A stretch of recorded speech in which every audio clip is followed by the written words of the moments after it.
All right, welcome back. Whitlock and Wiley. Greg Cosell is back with us. Let's move to Baltimore, where the Ravens are entering year 2 of the Lamar Jackson experiment, which John Harbaugh says is moving to a brand new phase this season.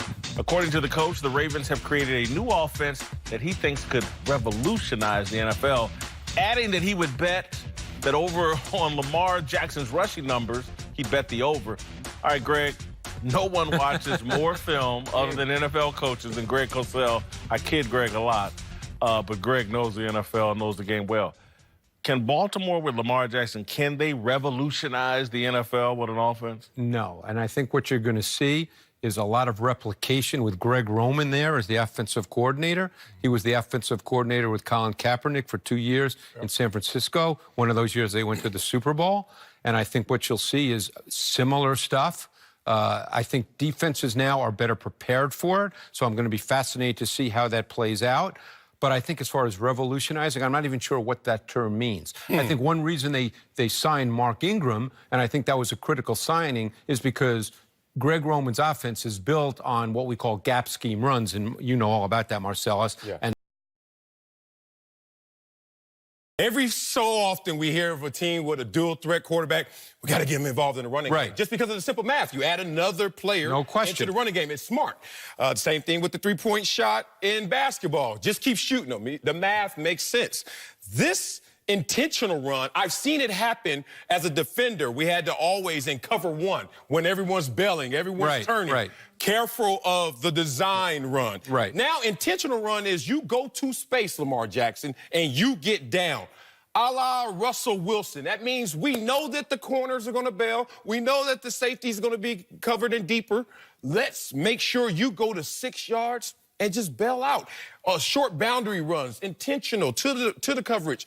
Those kind of plays added to the traditional bootlegs and bootlegs can be another layer with a guy who has the ability that's second to none. Well, then the big question becomes, because in this league, and I don't think we would disagree with this, okay? I don't even think, Jason, you'll disagree with this. At some point in this league, I believe a quarterback has to throw the ball from the pocket. Now, can you try to minimize that to some degree with your offense? And is Lamar Jackson so special and so freakish that they can do a lot of these other things and somewhat minimize that? But at some point, that's going to have to happen. Now, could they win games? Of course they could win games, because if they can run the ball really well, if their defense plays really well, there's a whole team concept involved with this. If their special teams are really good, which is Harbaugh's specialty, then you can win football games. But I'm not sure that they're going to totally change the look of what offense is in the NFL. When I hear Greg Roman and John Harbaugh and Colin Kaepernick, I hear Jim Harbaugh, Greg Roman, and Colin Kaepernick. And where I think this falls apart for me is I don't think Lamar is as good as Colin Kaepernick was in his heyday.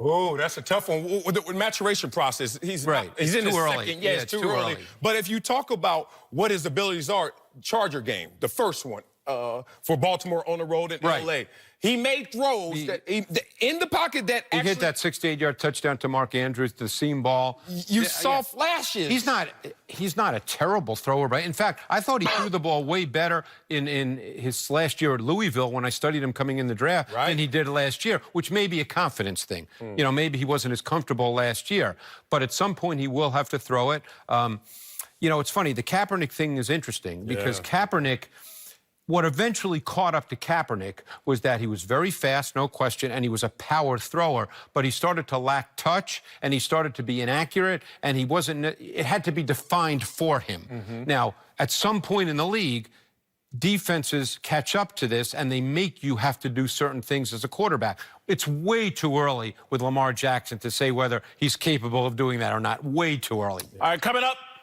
Twitter's come up with a